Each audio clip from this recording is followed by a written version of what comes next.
Complete అవ్వట్లేదు sir. మంగళం scene గారు మీకోసమే వెయిటింగ్. ఎస్ సునీల్ గారికి ఒక్కసారి గట్టిగా చప్పట్లు. పుష్ప సినిమా 2021లో రిలీజ్ అయిన తర్వాత సునీల్ గారు తెలుగుతో పాటు బోలెడని భాషలు నేర్చేసుకున్నారు. ఆ రేంజ్లో అన్ని సినిమాల్లోనూ అన్ని భాషల్లోనూ కనిపిస్తూ ఉన్నారు. సో మంగళం సీను గారు ప్లీజ్. Thank you. అందరికీ నమస్కారం అండి. నేను పుష్ప ఫస్ట్ ఫంక్షన్ అప్పుడు చెప్పాను, ఇది ఏదో మామూలు వైబ్రేషన్ కాదండి, వేరే వైబ్రేషన్ ఇది వెళ్తానే ఉంటుందని. నేను స్పెయిన్లో షూటింగ్కి వెళ్ళి షూటింగ్ నుంచి ఎర్లీ మార్నింగ్ లొకేషన్ షిఫ్ట్ అవ్వాలండి. నైట్ 10 o'clockకి అక్కడ రెస్టారెంట్లన్నీ క్లోజ్ అయిపోతాయి. ఒక గ్యాస్ స్టేషన్ దగ్గరికి వెళ్ళాం, 9:45 అయింది. నేను దిగి పరిగెట్టి లోపలికి వెళ్ళి 10 o'clock క్లోజ్ అంటది. అంటే ఈ హ్యాండ్కి స్టఫ్ ఏది దొరికితే అది, నట్స్ లాంటి ఏదోటి తినేద్దాం కనీసం భోజనం లేకపోయినా ఇక్కడ అలా తీసుకుంటున్నాం. ఆవిడ లేడీ పెద్దవాడు ఉన్నారు అక్కడ, సారీ క్లోజ్ అన్నారు ఆవిడ. థ్యాంక్ యూ అండి, 2 ప్యాకెట్స్ అనేవి ఉన్నాయని తీసుకున్నా. తర్వాత సెట్ చేస్తున్నాం అండి నియర్ బై రెస్టారెంట్లు ఎన్నో ఉన్నాయని. కబాబ్ పాయింట్ అని ఒకటి ఉందండి. కబాబ్ పాయింట్ అంటే కనుక మన ఇండియన్ రెస్టారెంట్ అని అనుకుని అక్కడ కబాబ్ పాయింట్ దగ్గరికి వెళ్ళామండి. బయట కొంతమంది కట్టేసి కబాబ్ పాయింట్ క్లోజ్ చేసి midnight స్పెయిన్లో 2 o'clockకి బయట నుంచుని వాళ్ళు అక్కడ నుంచి సిగరెట్లు కాలుస్తున్నారు. అంటే ఆ వాండర్ తాలూకు 2 brothers, లోపల ఒక బ్రదర్ ఉన్నాడు, పెద్ద బ్రదరు. మేము వెళ్ళాం, దిగాం. ఇలా వెనకాల డైరెక్షన్ డిపార్ట్మెంట్ ఒక వెహికల్, మాది ఒక వెహికల్. దిగ్గానే అతను ఇలా చూశాడు నన్ను. అది నేనేంటి, స్పెయిన్ ఏంటి, అర్ధరాత్రి 2:30కి ఇలా చూసి లోపలికి వెళ్ళాడు. ఫోన్లో ఆన్ చేశాడు, పుష్ప ఇంటర్వెల్ బ్లాక్ తీసుకొచ్చి చూపించాడు నాకు.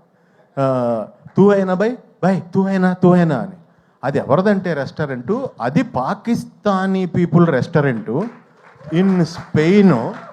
ఒక అర్ధరాత్రి నన్ను చూసి వాళ్ళు ఏమేమి ఐటమ్స్ వండగలరో అన్ని ఐటమ్స్ వండి నాకు, ఆదిక రవిచంద్రన్ డైరెక్షన్ డిపార్ట్మెంట్కి, డైరెక్టర్కి, అందరికీ నేనేంటంటే వాళ్ళందరూ తింటున్నారు, వీళ్ళందరూ వాళ్ళ ఇంట్లో వాళ్ళు లేపేసి వీడియో కాల్ ఇచ్చారు నాకు.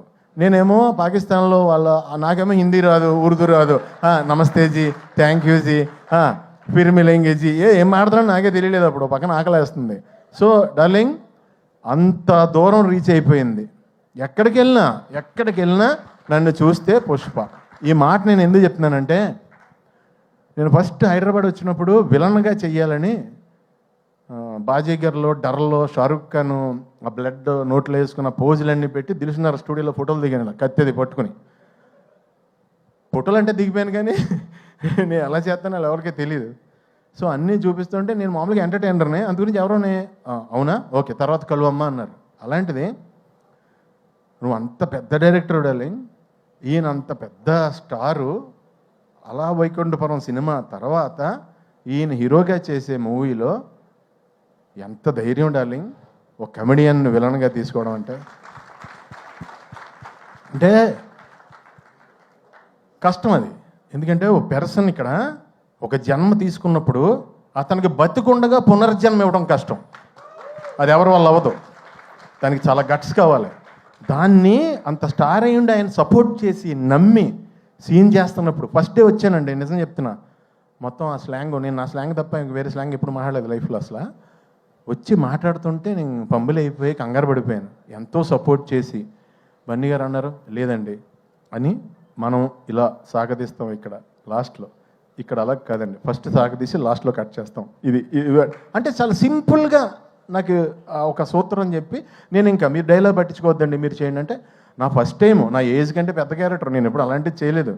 సో నెతుక్కుంటూ నాకు నిజంగా డార్లింగ్, ఈ రోజునే నిజం చెప్తున్నాను, తమిళ్, కన్నడ, మలయాళం అందరూ టూ మచ్ ఆఫ్ రెస్పెక్ట్ ఇచ్చి చాలా మంచి క్యారెక్టర్లు ఇచ్చి నువ్వు ఇచ్చిన పునర్జన్మ జెండా వాళ్ళందరూ కూడా కంటిన్యూ చేస్తున్నారు. చాలా చాలా చాలా థ్యాంక్స్. ఒక్క మాటలో అంటే మీకు బన్నీ గారు, మీ కష్టం ఎంత ఉంటుందంటే, దేవుడు వచ్చి బాబు ఇంకొద్దు నేను ఇచ్చేస్తున్నా, ఇంక కష్టపడద్దు ప్లీజ్, అంత కష్టం అండి బాబు, అంత కష్టం అండి బాబు. ఎందుకంటే కష్టానికి ఇంకా జాతకం ఏం ఉండమంటండి, కష్టానికి సచ్చినట్టు నేచర్ ఇచ్చి తీరాలంట. మీరు ఆ కష్టాన్ని నమ్ముకున్నారు.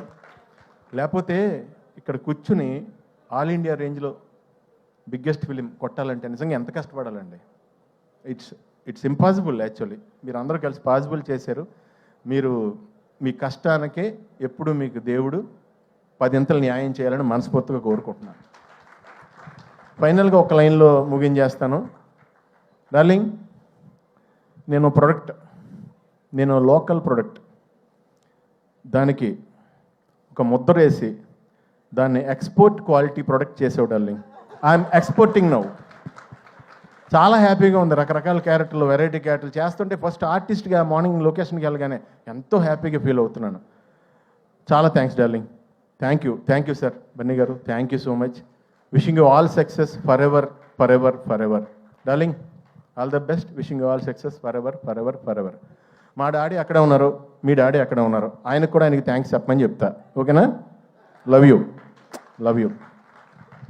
Wow, that was amazing Sunil గారు. సునీల్ గారి మార్క్ స్పీచ్ మళ్ళీ చాలా రోజుల తర్వాత మేము విన్నాం లేదా? నేను నిజంగా ట్రై చేయలేదండి. ట్రై చేస్తే ఇలా రాదు.